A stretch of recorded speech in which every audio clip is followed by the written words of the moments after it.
নমস্কার বন্ধুরা, আজ আমি ক্ষীরের পাটিসাপটা বানিয়ে দেখাবো। এটি আপনারা প্রত্যেকেই বাড়িতে বানিয়ে একবার টেস্ট করে দেখবেন, খুবই ভালো লাগবে। পাটিসাপটা বানানোর জন্য আমি এখানে নিয়ে নিয়েছি সুজি, আর নিয়ে নিয়েছি ময়দা, আর নিয়েছি আতপ চাল। আতপ চালটা আমি 4-5 ঘন্টা ধরে ভিজিয়ে রেখে দিয়েছি, খুব ভালোভাবে ভিজে গেছে। এবার আমি চালটা মিক্সির বাটির মধ্যে দিয়ে দিচ্ছি, দিয়ে আমি এটা পেস্ট করে নেব। জল দিয়ে দিয়েছি পরিমাণ মতো, দিয়ে আমি খুব ভালো করে মিক্সিতে পেস্ট করে নিয়েছি। নিয়ে একটি পাত্রে ঢেলে নিলাম। নিয়ে আমি এবার দিয়ে দিলাম পরিমাণ মতো সুজি, আর দিয়ে দেব পরিমাণ মতো ময়দা দিয়ে দিলাম। হাতের মুঠ করে 2 মুঠ ময়দা দিয়েছি। দিয়ে এবার স্বাদ মতো লবণ দিয়ে দিলাম। এবার দিয়ে দিচ্ছি পাটালি গুড়। মিষ্টির জন্য পাটালি গুড় দিয়ে দিচ্ছি। মিষ্টিটা যে যেমন খায় তার স্বাদ মতো সে দিতে পারে। আর দিয়ে দেব দুধ। আমি এখানে 500 গ্রাম দুধ দিয়ে দিলাম। দিয়ে আমি ব্যাটারটা খুব ভালো করে এবার রেডি করে নেব। খুব ভালো করে হাত দিয়ে আমি ব্যাটারটা গুলে নিচ্ছি। গুড়টাও খুব ভালো করে, পাটালি গুড় তো, হাত দিয়ে খুব ভালো করে ভেঙে নিতে হবে। নিয়ে আমি ব্যাটারটা রেডি করে নেব। এইভাবে ব্যাটারটা রেডি করে নিতে হবে।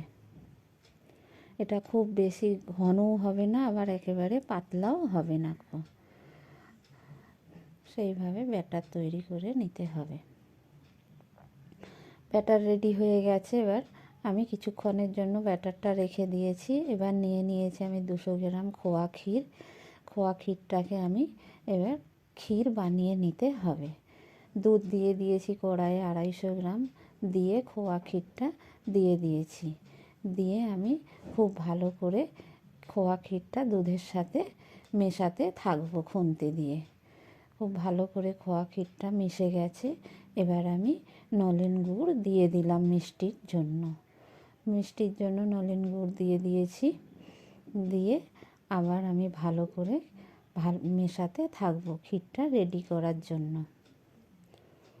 যতক্ষণ না ঘন হয়ে আসে ততক্ষণ আমি এটা জাল দিতে থাকবো। ক্ষীরটা রেডি হয়ে গেছে, দেখুন কত সুন্দর লাগছে দেখতে। আমি নামিয়ে নিয়েছি। এবার আমি পাটিসাপটা বানানোর জন্য নিয়ে নিয়েছি 2 চামচ ঘি।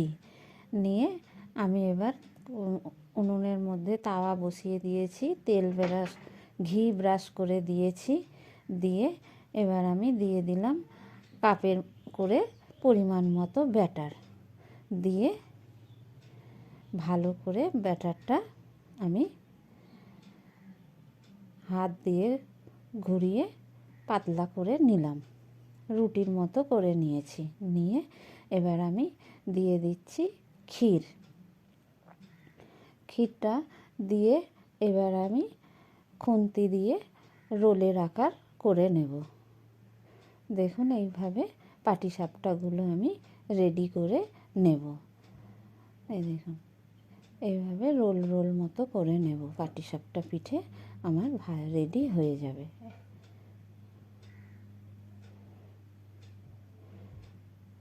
এই যে এরকমভাবে সমস্ত পাটিসাপটাগুলো আমি ভেজে নেব। কত সুন্দর ভাজা হয়ে গেছে পাটিসাপটাটা। এবার আমি নামিয়ে নিয়েছি। দেখতে কত ভালো লাগছে পাটিসাপটাগুলো।